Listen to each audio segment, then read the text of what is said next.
क्योंकि माता रमा भाई का त्याग जो है, उनका जो समर्पण जो है, ये कहना बहुत छोटी बात है, लेकिन उसको महसूस करना बहुत बड़ी बात है।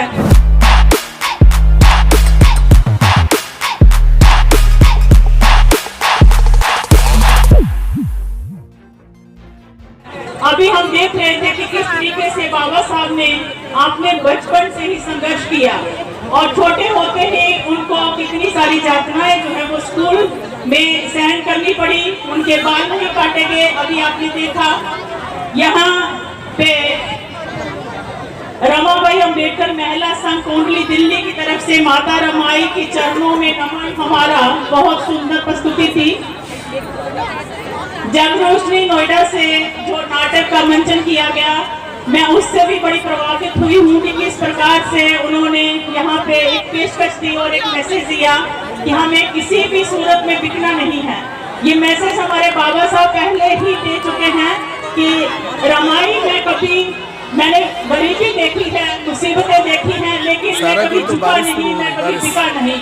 तो जब रोशनी ने जो मैसेज दिया है वो भी बहुत ही अच्छा था। और इसके साथ ही नशा जो है ये बहुत बड़ा कलंक है, उसके लिए भी उन्होंने बहुत बढ़िया मैसेज दिया है कि हमें किसी भी तरीके का अंधविश्वास जो है उसमें नहीं पड़ना है। तो यहाँ पे एमएलए साहब आए थे, यहाँ पे काउंसलर आए थे, उन्होंने बहुत अच्छा बोला। मुझे बहुत खुशी हुई कि उन्होंने अपना जो रुझान है वो अपने समाज की जड़ों के साथ वो लोग जुड़े हुए हैं। हाँ, बढ़िया। बात क्या करनी है, लोगों ने जाना शुरू कर दिया, तो हाँ बारिश होना शुरू हो गई है, लेकिन फिर भी मैं अपनी बात जो है वो रखूंगी कि माता रमाई का जो त्याग है, अगर हम शुरू करें कि उन्होंने अपनी 4 संतानें खो दी और इंदु और रमेश जो है वो बाबा साहब के एब्सेंस में जब वो बाहर थे तो उन बच्चों की कैसे मौत होती है।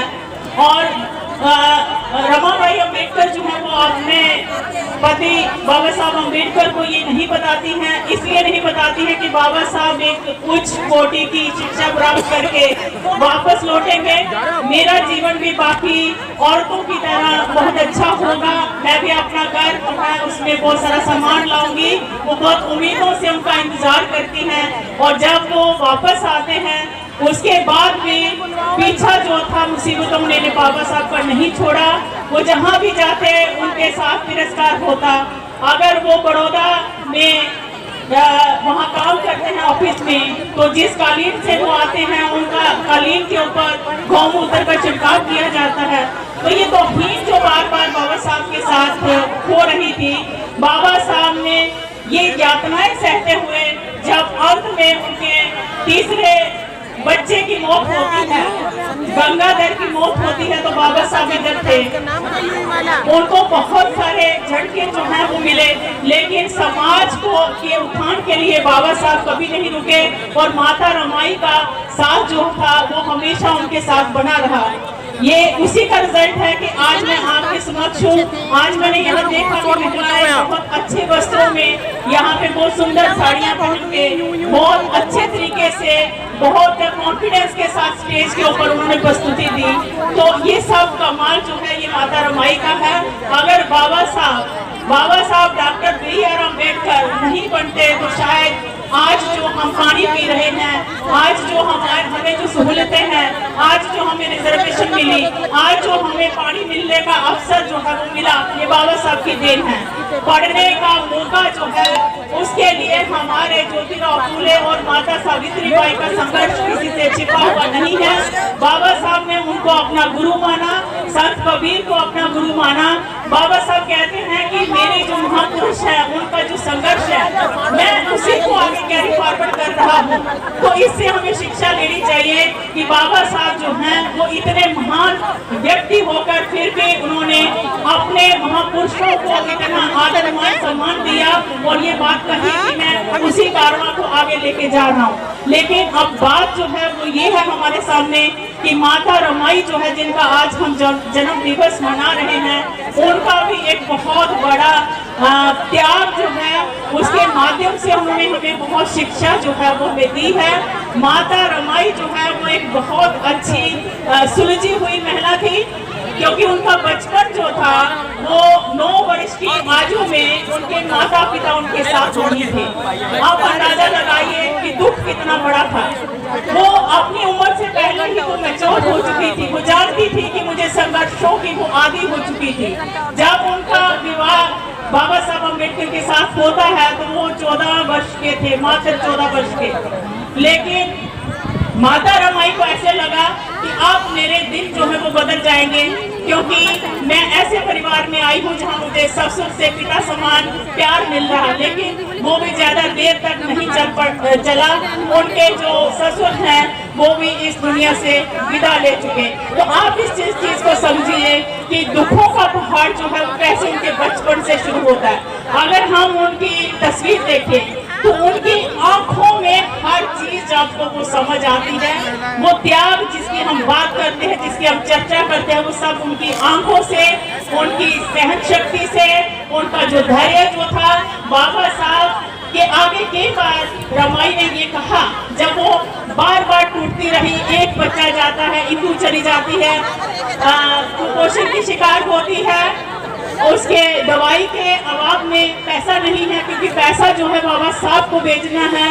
बाबा साहब को अपनी पढ़ाई के लिए पैसा चाहिए था, लेकिन रमाई ने उनको नहीं बताया कि इनको बीमार है, उसके इलाज के लिए पैसा चाहिए। लेकिन पैसा जो है वहाँ भेज दिया जाता है। बाबा साहब को नहीं पता कि मेरी बेटी जो है वो तड़प तड़प के दवाई के अभाव में उसकी मौत हो चुकी है। इसी तरीके से रमेश जो है वो भी चल गुजरता है। तो कितना दुख आज, अगर हमारे बच्चे को चूं तक भी बच्चा करता है, उसके पेट में थोड़ी सी दर्द हो जाती है तो हमारी जान निकल जाती है। लेकिन हमें माता रमाई से ये सबक लेना है कि कभी भी मुसीबत आए, बाबा साहब को याद करिए, रमाई को याद करिए, क्योंकि उनकी मुसीबतों के आगे हमें वो बहुत कुछ देके गए हैं। उनकी मुसीबतों के आगे हमारा दुख दर्द जो है वो कुछ भी नहीं है। तो ये बहुत बड़ा मैसेज जो है वो रमाई का हमारे लिए है। और रमाई किस तरीके से, जब राजरतन की मौत होती है, चौथे बच्चे की मौत होती है, तो वो बिल्कुल टूट जाती हैं। किस तरीके से वो बीमार पड़ती हैं और बाबा साहब की भी तबीयत उस समय बिगड़ना शुरू हो गई थी। दोनों खामोश थे, हालात जो है इतने बिगड़े हुए थे, खाना तो उनको भर पेट नहीं मिला। आज उनकी बदौलत हम भर पेट खाना खाते हैं। लेकिन समाज जो है वो तरक्की भी की है, हम लोगों ने, पढ़े लिखा भी समाज है, आज समाज जागरूक हो रहा है। मुझे उम्मीद है कि नॉर्थ इंडिया से हमारी जो महिलाएं जो हैं, जो यहाँ से आगाज हुआ है कौंडली से, ये रमाबाई अम्बेडकर संघ की तरफ से जो आगाज हुआ है उसको हम हर स्टेट में लेके जाएंगे। और इसके बाद जो प्रोग्राम होगा वो जम्मू में होगा। मैं दूसरी बार रिपीट कर रही हूँ। और जितनी भी महिलाएं, सशक्त महिलाएं मेरे सामने खड़ी हैं, ये मीडिया जो है इनको भी आमंत्रण देती हूँ कि आप सबको वहाँ आना होगा। आप देखिए जम्मू में भी किस तरीके से वहाँ काम हो रहा है, क्योंकि मैं शिक्षा के ऊपर काम करती हूँ तो ज्यादा बात मैं शिक्षा की करती हूँ। लेकिन मुझे अफसोस है कि ये चेयर्स अगर भरी होती तो बहुत सारे मैसेज में लेके आई थी। जो बाबा साहब ने कहा, हमें भी शिक्षा शेरनी का वह दूध है, जो पिएगा वो दहाड़ेगा, इसमें कोई शक नहीं है। जो लोग पढ़े लिखे हैं, आपने देखा कि ये हमारे सामने जो मैडम है, ये कल IAS ऑफिसर होंगी, कि इनके सपने जो हैं बहुत बुलंद हैं। डॉक्टर साहिबा थी, नाटक का मंचन किया गया, अलग अलग कैरेक्टर में किस तरीके से सारे कैरेक्टर्स जो थे वो उसमें डूब गए। तो ये जो एक बहुत अच्छा नज़ारा जो देखा, ये सब कुछ एजुकेशन का कमाल है। तो एजुकेशन वो चीज़ है जो हमें ताकत देती है, जो तर्क करने का हमें हौसले हमारे बुलंद करते थे। हम किसी से डरते नहीं हैं। डरते इसलिए नहीं है कि बाबा साहब कभी किसी से डरे नहीं थे, कभी वो झुके नहीं थे, कभी वो बिके नहीं थे। इसलिए ना हम कभी डरेंगे, ना कभी झुकेंगे, ना कभी बिकेंगे। इस तरीके से हमारी जो महिलाएं हैं, मैं नमन करती हूँ दिल्ली की हर उस महिला को। मैं नाम लेना भूल गई, क्योंकि मैंने जब देखा कि माहौल कैसा है तो मैं उस तरीके से बोलना शुरू हो गई। तो ऑडियंस नहीं है, लेकिन जितने लोग सुन रहे हैं, मेरा मैसेज, मनीषा जी हैं यहाँ, हमारी अभी यहाँ शकुन बौद्ध जी थी, पूनम बौद्ध जी हैं, हमारी आशा एडवोकेट जो MP से आई हैं। आप सबको जान के खुशी होगी कि एडवोकेट आशा जो हैं मध्य प्रदेश से आई हैं और मैं जम्मू कश्मीर से आई हूँ। और एक UP से भी हमारी मैडम यहाँ डॉक्टर साहिबा बैठी हुई थी, वो आई हैं। हम अलग अलग स्टेट से, दिल्ली के मंच से एक गुहार लगाना चाहती हैं कि हम महिलाएं जो हैं, बाबा साहब ने कहा था कि मैं किसी भी समाज का आंकलन इस चीज से करता हूं कि उनकी महिलाओं ने कितनी तरक्की की है।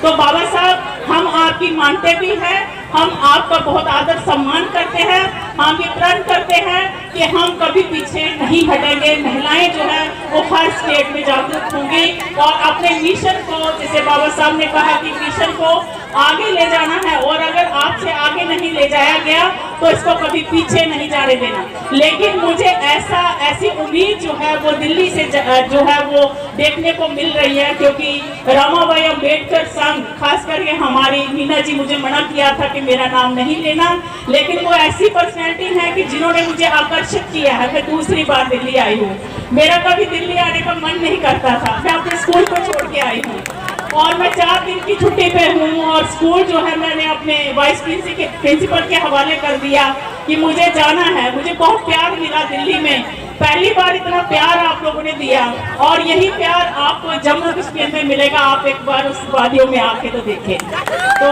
मैं आमंत्रण देती हूँ कि आप जरूर आइए। आप, मेरा छोटा सा स्कूल है लेकिन प्रयास बहुत बड़ा है। ये एक मैसेज है, जम्मू कश्मीर में सावित्रीबाई फुले का जो स्कूल चलाना है वो एक बड़ी चुनौती है। आप लोग समझ सकते हैं कि वहाँ पे बाबा साहब अम्बेडकर को अभी कुछ ऐसे इलाके हैं जहाँ वो ये नहीं जानते कि ये कौन है। वो उनकी फोटो देख के कहते हैं ये ऐनक वाला कौन सा बाबा है। तो आप उम्मीद कर सकते हैं कि वहाँ की धरती के ऊपर अपना झंडा गाड़ना ये आप लोगों की शक्ति है, समाज की शक्ति है, जिनसे मैं सीख रही हूँ। मैं बारंबार आपके पास 2 बार आई हूँ, मैंने बहुत सीखा है आप लोगों से। तो ये उसी का नतीजा है कि हम सावित्रीबाई फुले जो मॉडर्न स्कूल का झंडा जो है हमने वहाँ गाड़ के रखा है, क्योंकि शिक्षा के माध्यम से हम बहुत सारी चुनौतियों को स्वीकार भी करेंगे, उनका मुकाबला करेंगे। हम सामाजिक तौर पे भी हम उभरेंगे, हम राजनीतिक तौर पे भी उभरेंगे। कोई बुरी बात नहीं है राजनीति में जाना। हमारे लोगों को प्रशिक्षण देना होगा हर क्षेत्र में, ताकि हम बेस्ट करें। हमारे जो महापुरुष हैं उन्होंने बेस्ट करके हमारे लिए छोड़ा है, इसलिए हमें कभी भी हीन भावना का शिकार नहीं होना है। हमें अपने आप में कॉन्फिडेंस लाना है, दहाड़ना है अपने। हमारी जो मैडम एंकर जो थे, आपने देखा वो किस तरीके से याद दहाड़ रही थी। तो मैं पुनः आप लोगों का थैंक यू करती हूँ, शुक्रिया अदा करती हूँ मीडिया पर्सन्स का, जिनको